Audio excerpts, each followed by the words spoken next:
He smirked while mocking me in front of the whole team. Until I exposed him so badly, he ended up scrubbing balloon bits off a football field while I got sent home early. I wasn't hurt. I was just done. And when I go petty, I go nuclear. If you've ever been laughed at, underestimated, or just wanted to show someone you're not the pushover they think you are, you're in the right place. Hit that like button, subscribe, and settle in. Because this is one of the most low-key, savage revenge stories you'll ever hear. Let me take you back to the beginning of July. I had just landed a summer job through a youth work program in my country. Basically, high school students like me could apply to work for 3 weeks during the summer. I was 17, and the job seemed fun enough, leading activities for kids and promoting healthy movement. Think camp counselor energy. Not bad for a summer gig. Now, from day one, I noticed my coworkers were a bit immature. Not just goofy or lighthearted, but the type of people who'd laugh at anything. Like, truly anything. You could say watermelon, and they'd burst into laughter like it was the world's funniest word. But I wasn't there to make best friends. I just wanted to do my job, get my paycheck, and bounce. So I brushed it off, until the last week rolled around. That's when I was assigned to work directly with a small group that included this one guy. Let's call him Bob. He was 16, loud, cocky, and always surrounded by 2 of his equally obnoxious friends. The moment we started collaborating, I noticed something.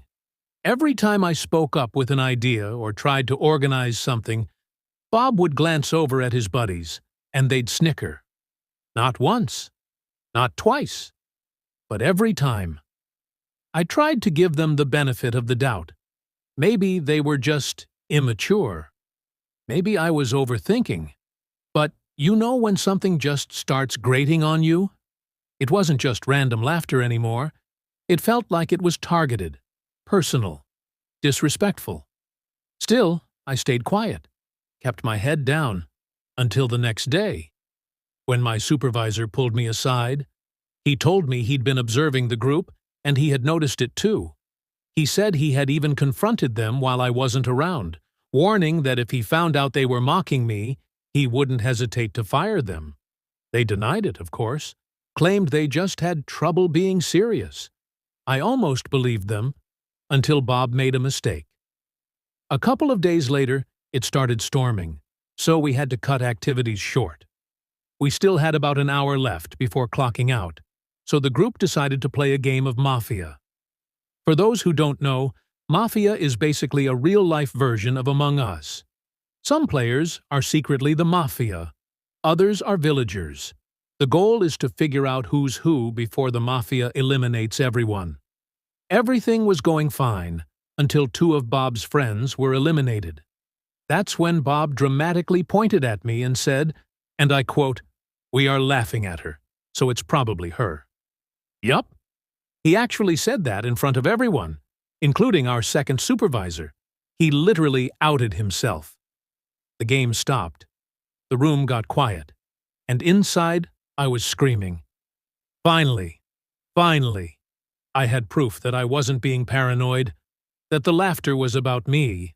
And Bob, bless his immature soul, had just handed me the perfect ammo on a silver platter. So what did I do? I calmly excused myself, stepped outside, and sent a message to the first supervisor, the one who had warned them earlier.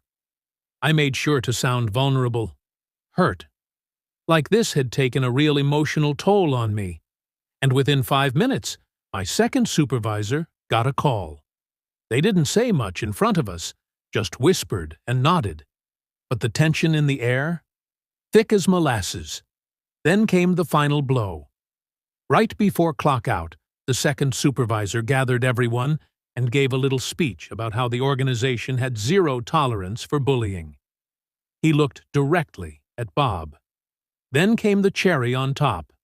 Bob had to apologize. In front of everyone. And let me tell you, his apology, It was the most lifeless, robotic thing I've ever heard. The dude looked like he had just copied it from ChatGPT or something, barely holding back a smirk. I was half expecting him to say, "Insert sincere apology here." But it didn't stop there. They could have just fired him. But they knew that wouldn't be enough.